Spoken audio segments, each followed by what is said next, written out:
বাংলাদেশ পুলিশে দুর্নীতির বিরুদ্ধে জিহাদ ঘোষণা করবে এবং দুর্নীতির বিরুদ্ধে হুইসেল ব্লোয়ার হিসেবে দায়িত্ব পালন করবে। এবার পাহাড়ি জেলা বান্দরবানেও পাওয়া গেছে পুলিশের সাবেক মহাপরিদর্শক বেনজির আহমেদের বিপুল সম্পত্তির হদিস।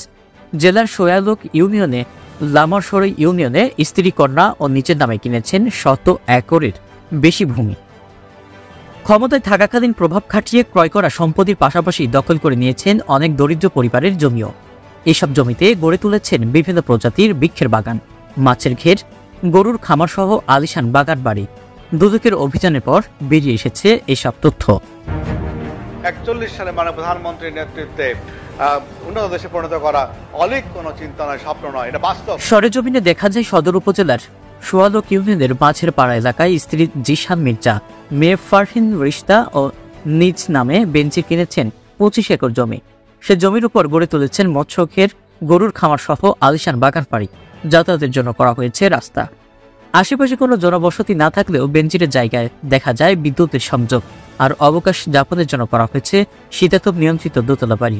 শুধু তাই নয়, জেলার লামা উপজেলার সরি ইউনিয়নের ডলুছড়ি মৌজায় বেনজির কিনেছেন 25 একরে 4টে লিজ করা পাহাড়ি প্লট। সামাজিক স্বার্থ রাষ্ট্রের স্বার্থের কাছে কখনোই ব্যক্তি স্বার্থকে কম্প্রোমাইজ করা যাবে না। স্থায়ী বাসিন্দা ছাড়া পার্বত্য এলাকায় অন্য কারো জমি কেনার বিধান না থাকায় শুধুমাত্র নোটারি পাবলিকের মাধ্যমে নামমাত্র মূল্যে ক্রয় করেছেন এসব জায়গা। রেজিস্ট্রি না করায় প্রশাসকের কাছে নেই সেসব জায়গার কোনো দলিল।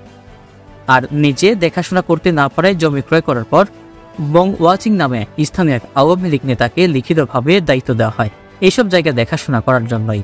তার মাধ্যমে সেখানে গড়ে তুলেছেন বিভিন্ন প্রজাতির বাগান। স্থানীয়দের অভিযোগ, নামমাত্র মূল্যে ও ভয়ভীতি দেখিয়ে বেনজির দখলে নিয়েছেন এসব জায়গা। The power of the government and the power of the people. জনগণের ক্ষমতা এবং রাষ্ট্রের ক্ষমতা যারা অবজ্ঞা করার দুঃসাহস দেখায় তারা আহম্মক। রাষ্ট্রের কাছে এই সমস্ত অপশক্তি, জনগণের কাছে এই সমস্ত অপশক্তি অতি তুচ্ছ।